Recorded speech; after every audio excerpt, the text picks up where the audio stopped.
Hello students, आज हम लोग बात करेंगे अर्थिंग की। तो देखिए, अर्थिंग क्या होता है। It is a very common term और आप सब लोगों ने सुना भी होगा कि भाई फला ऑपरेटर्स में अर्थिंग है या नहीं, उस स्विच बोर्ड में अर्थिंग है या नहीं, या पूरी बिल्डिंग में अर्थिंग है या नहीं।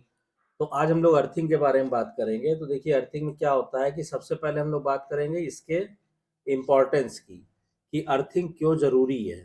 ठीक है, तो first we write importance of earthing.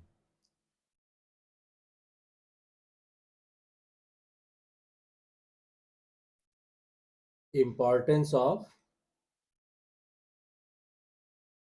Earthing. इसमें क्या होता है कि देखिए, जब भी कोई इलेक्ट्रिकल इक्विपमेंट जो है या अप्लायंसेस, उसको कब हम बोलते हैं कि ये अर्थ है या नहीं। तो यू कैन से कि एनी इलेक्ट्रिकल इक्विपमेंट और appliances is said to be earth if its outer frame and its other parts not carrying any current are connected to the earth so as to attain as nearly zero potential as possible। मतलब कोई भी electrical equipment या appliances है, उसको हम कब बोलेंगे कि ये भाई अर्थ है, इसमें अर्थिंग अवेलेबल है।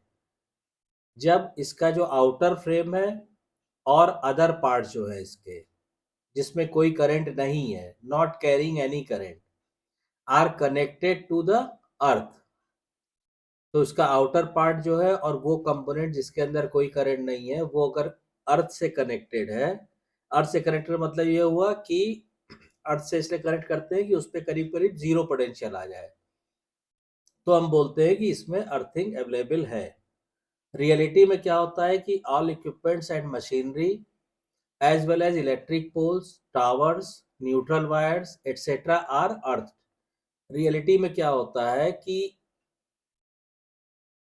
अर्थ रियलिटी में क्या होता है कि जितने भी आपके इक्विपमेंट है, मशीनरी है, इलेक्ट्रिक पोल्स हैं, ठीक है, टावर्स हैं, न्यूट्रल वायर्स है, ये सारे जो है अर्थ रहते हैं। क्यों अर्थिंग की जाती है? The purpose of earthing is to ensure that all parts of the system other than live parts are maintained at the earth potential at all times. तो मेन इसमें कॉन्सेप्ट ये होता है कि किसी भी इक्विपमेंट का या अप्लायंसेस का, ये सारी चीज़ें, इसमें उसका आउटर फ्रेम, उसकी बॉडी या उसके वो पार्ट्स जिनमें कोई करंट नहीं है, वो ज़ीरो पोटेंशियल पे हों, वो ग्राउंड पोटेंशियल पे हों, इसलिए अर्थिंग प्रोवाइड की जाती है। ये मेन पर्पस होता है अर्थिंग का। ठीक, अगर इसी चीज़ को हम दूसरे ढंग से समझें, अगर हम ये माने कि मान लीजिए ऑब्जेक्टिव ऑफ अर्थिंग, अर्थिंग क्यों की जाती है या क्यों ज़रूरी है। ऑब्जेक्टिव ऑफ अर्थिंग, तो ऑब्जेक्टिव ऑफ अर्थिंग का मतलब ये होता है कि देखिए, सबसे पहला, भाई अर्थिंग क्यों जरूरी है?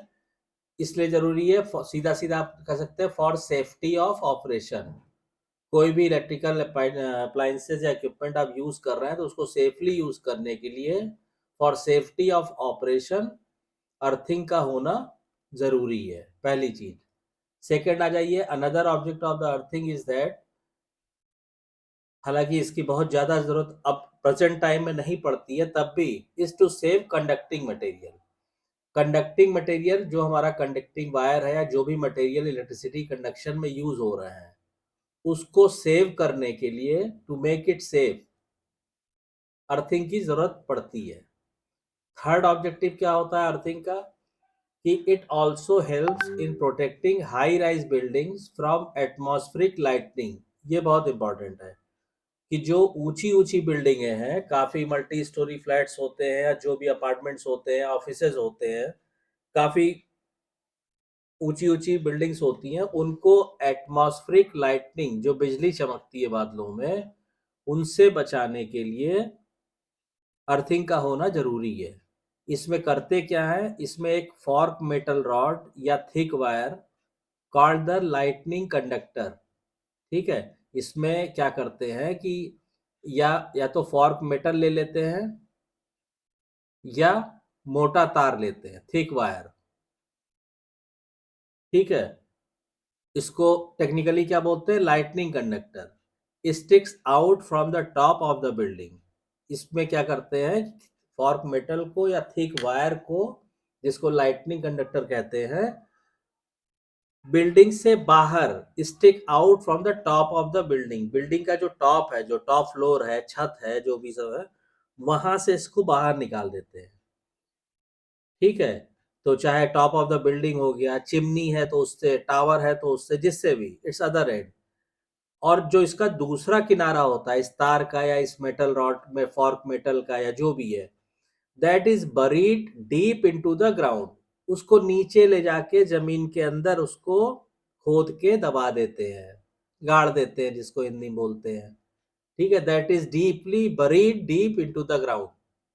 तो व्हेनेवर लाइटनिंग अकर्स, जब कभी भी बिजली चमकती है, the electricity passes directly from the top of lightning conductor to the earth. ठीक है, तो बादलों से जो बिजली चमक रही है, जो भी लाइटनिंग हो रही है, वो उस तार के थ्रू, उस फॉर्क मेटल के थ्रू पास होती हुई सीधे अर्थ में चली जाती है, उससे बिल्डिंग को कोई नुकसान नहीं होता है।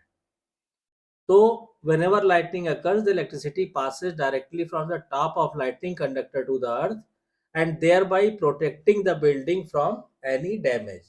तो ये पर्पस होता है अर्थिंग का, कि भाई अगर बहुत ऊंची टावर है, बिल्डिंग है, मीनार है, ठीक है, तो अगर लाइटनिंग हो रही है तो जो लाइटनिंग में जो एनर्जी है वो उस अर्थिंग लाइटनिंग कंडक्टर के थ्रू पास होती हुई, और उसका चूंकि दूसरा सिरा किसमें है, वो खोद के अंदर, जमीन के अंदर कर दिया जाता है, तो वो इलेक्ट्रिसिटी उससे पास होती हुई सीधे जमीन के अंदर चली जाती है। इससे क्या होता है कि आपकी जो बिल्डिंग है उसमें किसी तरह का कोई डैमेज नहीं होता है। तो ये पर्पस होता है अर्थिंग का।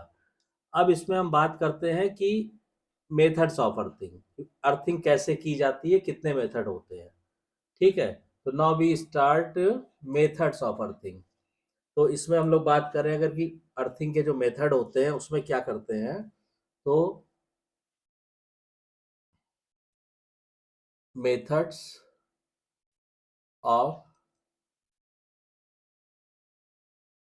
अर्थिंग, अर्थिंग के कौन कौन से मेथड, इसमें क्या होता है, देखिए, earthing should be done in A way so that on A short circuit the earth loop impedance is low enough to pass 3 times the current if fuses are used and 1.5 times the current if MCB are used। तो सबसे पहले तो ये समझिए कि earthing इस तरह से की जाती है। अर्थिंग में क्या करते हैं, तो आपको बता दिया कि फॉर्क मेटल या थिक वायर को टॉप से करके और नीचे बरीड कर देते हैं ग्राउंड में। लेकिन अर्थिंग किस हिसाब से की जाए, अर्थिंग इस हिसाब से की जाती है कि अगर मान लीजिए बिल्डिंग में फ्यूज इस्तेमाल हो रहे हैं, फ्यूज लगे हुए हैं, तो क्या करते हैं कि earth loop impedance is low enough, earth loop impedance इतना लो हो जाए कि 3 टाइम्स द करंट पास हो सके उसमें से, 3 टाइम्स, इफ अगर फ्यूज यूज हो रहा है तो, इफ फ्यूजेज आर यूज, और अगर एमसीबी यूज हो रही है बिल्डिंग में तो 1.5 times, if MCB are use. तो इस तरह से अर्थिंग की जाती है। अब इसमें क्या होता है कि the metal work should be solidly earthed without using any switch or fuse in the circuit। तो इसमें जो मेटल वर्क होता है वो अर्थ के अंदर सॉलिडली अर्थ कर दिया जाता है, बिना किसी फ्यूज को या बिना किसी भी स्विच को इस्तेमाल किए हुए। For effective earthing, the resistance offered by the earth electrode along with the soil in which electrode is embedded should be quite low। ये चीज बहुत इंपॉर्टेंट है, इसको ध्यान रखिएगा कि फॉर इफेक्टिव अर्थिंग, अगर आपको अर्थिंग इफेक्टिव रखनी है,